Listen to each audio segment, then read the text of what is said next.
नमस्कार, ये आकाशवाणी है। अभी आप नूरी शोभा से समाचार सुनेंगे। पहले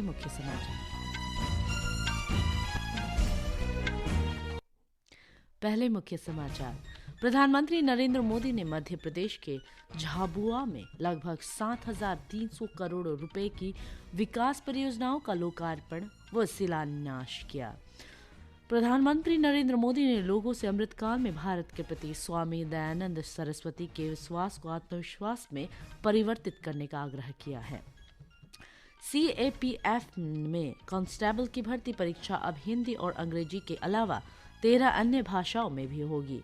पाकिस्तान में बड़ा राजनीतिक संकट, चुनाव नतीजों में देरी और धांधली के आरोपों के बीच पूर्व प्रधानमंत्री इमरान खान की पार्टी का देशव्यापी विरोध प्रदर्शन जारी। दक्षिण अफ्रीका अंडर 19 एक दिवसीय क्रिकेट विश्व कप में भारत और ऑस्ट्रेलिया के बीच मुकाबला जारी। प्रधानमंत्री नरेंद्र मोदी ने आज मध्य प्रदेश के जनजातीय बहुल झाबुआ जिले में 7,300 करोड़ रुपए से अधिक की विकास परियोजनाओं का शुभारंभ किया। प्रधानमंत्री ने इस क्षेत्र के जनजातीय लोगों के कल्याण के लिए कई पहलों की शुरुआत की और शिलान्यास किया। उन्होंने आहार अनुदान योजना के अंतर्गत लगभग 2 लाख महिला लाभार्थियों को आहार अनुदान की मासिक किस्त उपलब्ध कराई। श्री मोदी ने स्वामित्व योजना के लाभार्थियों को 1,75,000 अधिकार अभिलेख वितरित किए। उन्होंने प्रधानमंत्री आदर्श ग्राम योजना के अंतर्गत 559 गांवों के लिए लगभग 55 करोड़ रुपए अंतरित किए। प्रधानमंत्री ने झाबुआ में CM राइज स्कूल का शिलान्यास किया।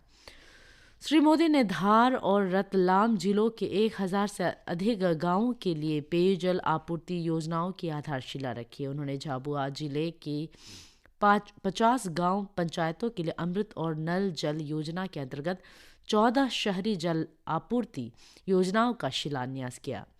प्रधानमंत्री ने रतलाम और मेघनगर रेलवे स्टेशनों के पुनर्विकास, इंदौर देवास उज्जैन रेल मार्ग के C कैबिन के दोहरीकरण, इटारसी यार्ड रिमॉडलिंग और बरखेरा बूंदी इटारसी को जोड़ने वाली तीसरी लाइन का शिलान्यास और लोकार्पण किया। प्रधानमंत्री ने मध्य प्रदेश में 3,275 करोड़ रुपए से अधिक लागत वाली सड़क विकास परियोजनाएं भी राष्ट्र को समर्पित की।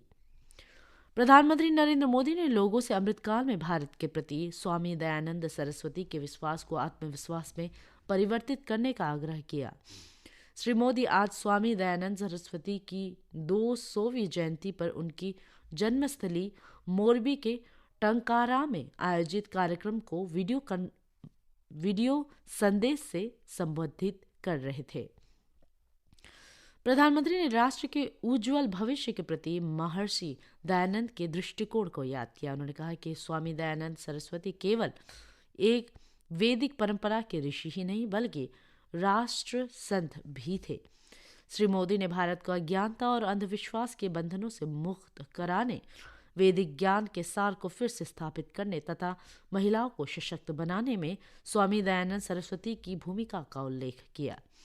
प्रधानमंत्री ने विशेषकर शिक्षा और सामाजिक सुधार के लिए दुनिया भर के कार्यरत आर्य समाज संस्थानों की भी सराहना की। उन्होंने कहा कि राष्ट्र शिक्षा नीति स्वामी दयानंद सरस्वती के दर्शन को आगे ले जा रही है। श्री मोदी ने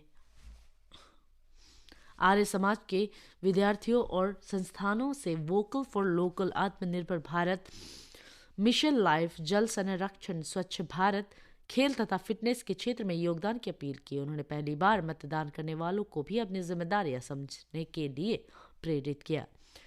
प्रधानमंत्री ने विश्वास व्यक्त किया कि यह आयोजन नई पीढ़ी को महर्षि दयानंद के जीवन से परिचित कराने का एक प्रभावी माध्यम बनेगा।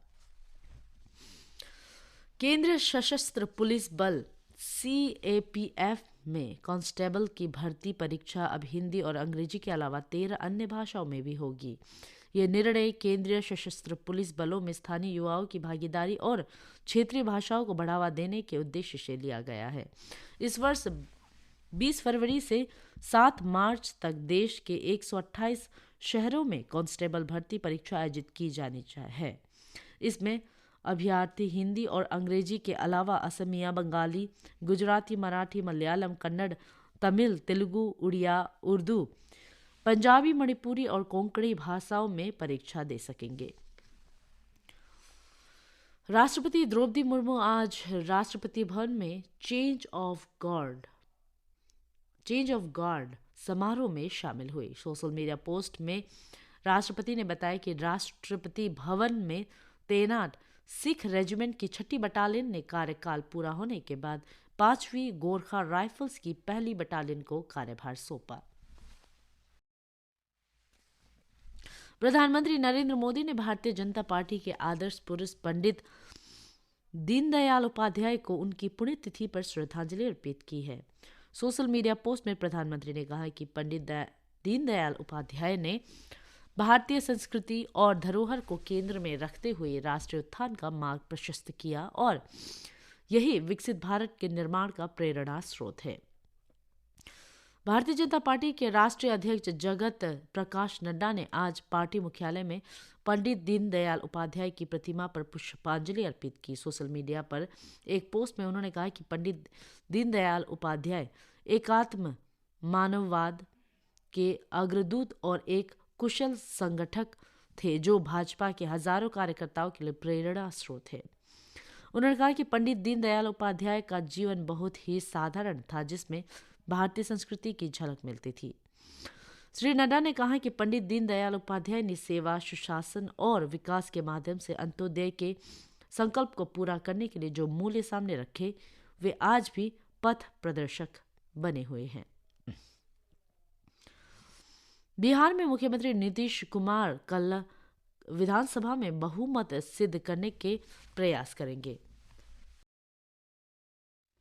इसे देखते हुए राजधानी पटना में राजनीतिक गतिविधियां तेज हो गई है। विभिन्न राजनीतिक दलों के नेता अपने विधायकों के साथ बैठकें कर रहे हैं।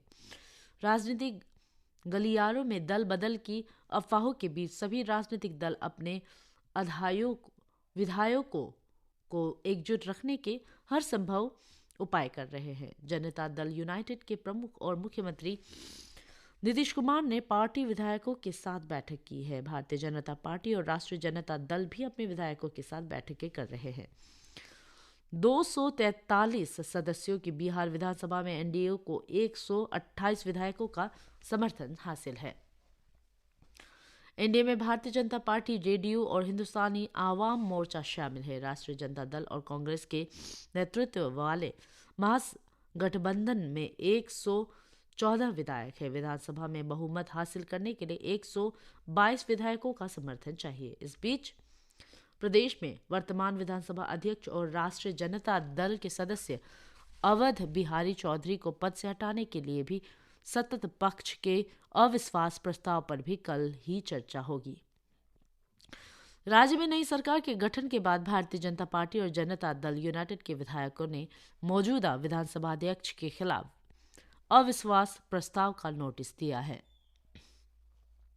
बजट सत्र की शुरुआत दोनों सदनों की संयुक्त बैठक में राज्यपाल राजेंद्र विश्वनाथ आर्लेकर के संबोधन में होगी। बजट एक राष्ट्र एक चुनाव के लिए पूर्व राष्ट्रपति रामनाथ कोविंद की अध्यक्षता में गठित समिति की कल नई दिल्ली में बैठक हुई।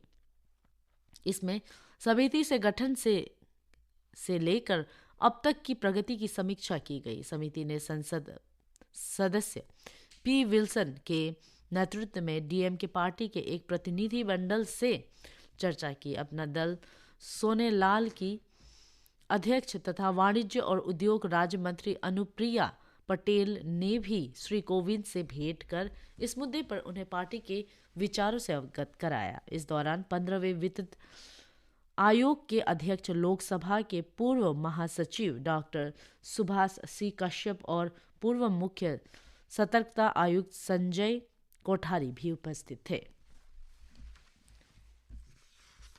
इसी के साथ समाचार बुलेटिन समाप्त हुआ। नमस्कार।